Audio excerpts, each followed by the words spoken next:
नमस्कार। आऊचा खाऊ या यूट्यूब चॅनलवर मी मेधा तुमच्या सगळ्यांचं मनापासून स्वागत करते।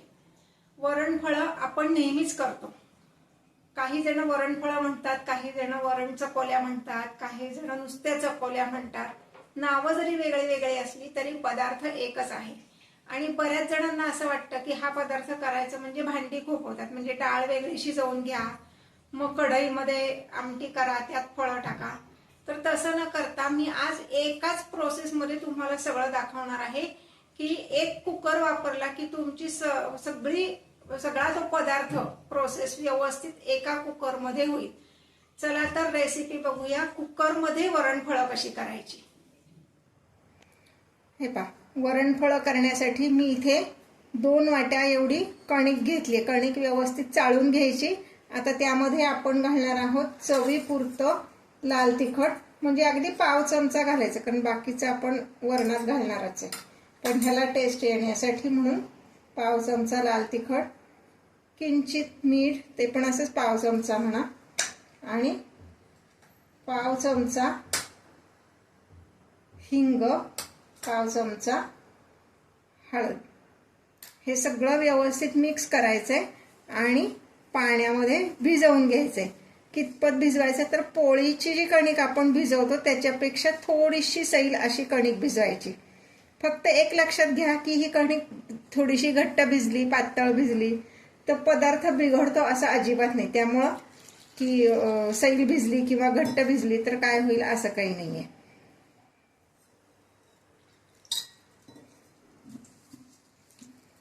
ही कणिक भिजवून झाली। आता मी ही एक 5-10 मिनिटच फक्त ही बाजूला ठेवते मुरण्यासाठी, म्हणजे लाटायला आपल्याला सोपं पडेल। थोडंसं ह्याला तेल लावून ठेवूया, म्हणजे हाताची कणिक पण सगळी निघते आणि कणिक मऊ होती आणि वाळत नाही। आपण जे काय 5-10 मिनिटं बाजूला ठेवणार आहे तेवढ्या वेळात कणिक वाळू नये म्हणून त्याला थोडंसं तेलाचा हात लावून आता मी हे बाजूला ठेवते 10 मिनिटासाठी।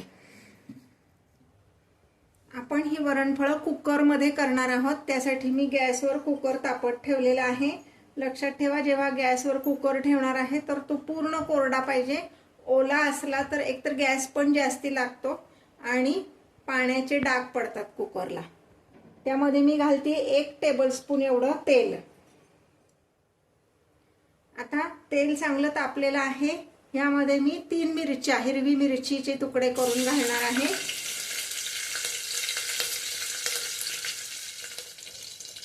यानंतर 3 ते 4 लसूण पाकळ्या बारीक चिरून घेतल्यात त्या घालायच्या। लसूण छान खमंग त्यात तळला गेला पाहिजे, म्हणजे लसूण असं छान गुलाबी असं कुरकुरीत झाला पाहिजे।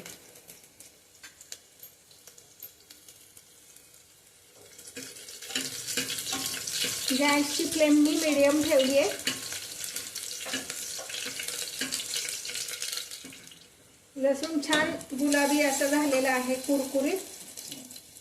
आता मी त्यामध्ये मोहरी घालणार आहे। मुद्दाम मोहरी आधी घातली नाही, कारण मोहरी आधी घातली आणि मग लसूण घातला तर लसूण गुलाबी होईपर्यंत मोहरी करपून जाते, म्हणून मोहरी नंतर घालायची। कढीपत्ता, अर्धा चमचा हिंग, अर्धा चमचा हळद। आता हे झाल्यानंतर मी इथे मुगाची डाळ घेतलेली आहे। ही मुगाची डाळ मी अर्धी वाटी घेतली होती आणि ती 2दा स्वच्छ धुतली आणि अर्धी वाटी डाळीमध्ये 1 वाटी पाणी घालून 2 तास भिजवली। आता ही भिजलेली मुगाची डाळ ह्या पाण्यासहित मी ह्यात घालते।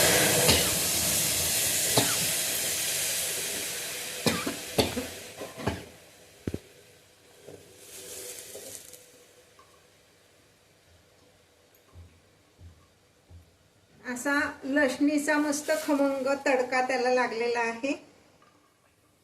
कोथिंबीर घालतेय, बारीक चिरलेली कोथिंबीर, आणि आता ह्यामध्ये मी 4 ते 5 वाट्या पाणी घालणार आहे।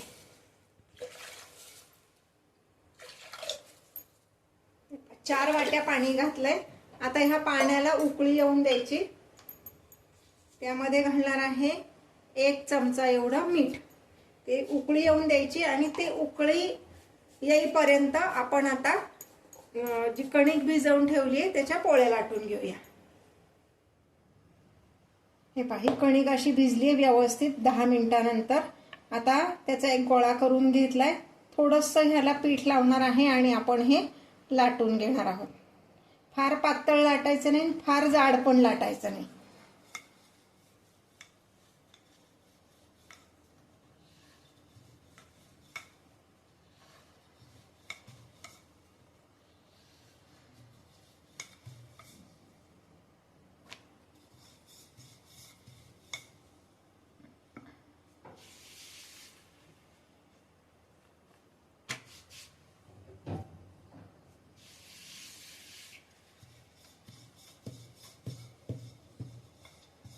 अशी ही पोळी लाटून घ्यायची आणि ही जी आपण करंज्याची चिरणी असती त्यांनी ह्याची छोटी छोटी अशी काप करून घ्यायची किंवा फळं म्हणतो आम्ही याला.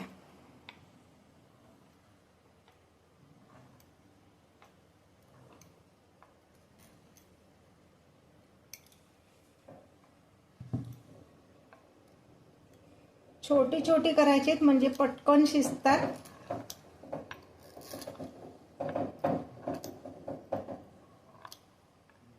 आता मी हे एका ताटात काढून ठेवते कारण आपण जे डाळ फोडणीत टाकले त्याला अजून उकळी येते. ते उकळी आल्यानंतर आपण हे त्यात टाकणार आहोत.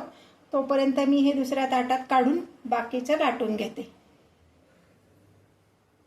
हे पाहायला व्यवस्थित उकळी आलेली आहे. आता ह्यामध्ये मी घालणार आहे 2-3 आमसूल आणि थोडासा गूळ. हे ऑप्शनल आहे, तुम्हाला आवडत असेल तर घाला. आमच्याकडे आंबट गोड चव आवडती म्हणून मी घातलेलं आहे. आणि आता ह्या ज्या पोळ्या लाटून आपण त्याच्या चकत्या करून घेतल्या शंकरपाळ्यासारख्या, ह्या आपण त्यात घालणार आहोत.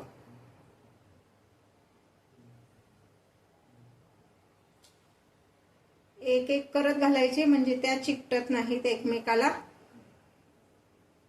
अशाच पद्धतीने सगळ्या माझ्या टोटल 3 पोळ्या लाटून झाल्या आणि त्याच्या त्या चकत्या आपल्या सगळ्या तयार आहेत. ते आता मी ह्यात घालून घेते.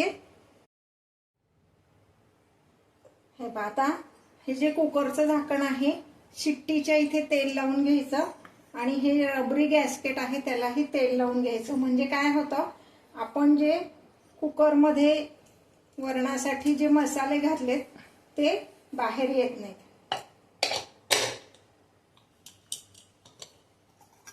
आता ह्यात सगळी फळं घालून झाली आहेत. मी 1 चमचा एवढं त्यामध्ये तूप घालणार आहे. तूप का घालायचं तर तुपामुळं ते खाली लागत नाही, म्हणजे करपत नाही आणि चव पण छान लागते. एकदा व्यवस्थित हलवून घ्यायचं.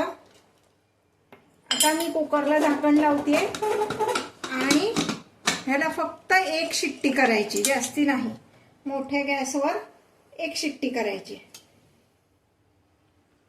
हे पहा, 1 शिट्टी झाल्यानंतर साधारण 10 मिनिटं मी कुकर असाच ठेवला, म्हणजे मग त्याची वाफ बसली. आता आपण झाकण उघडून बघूया.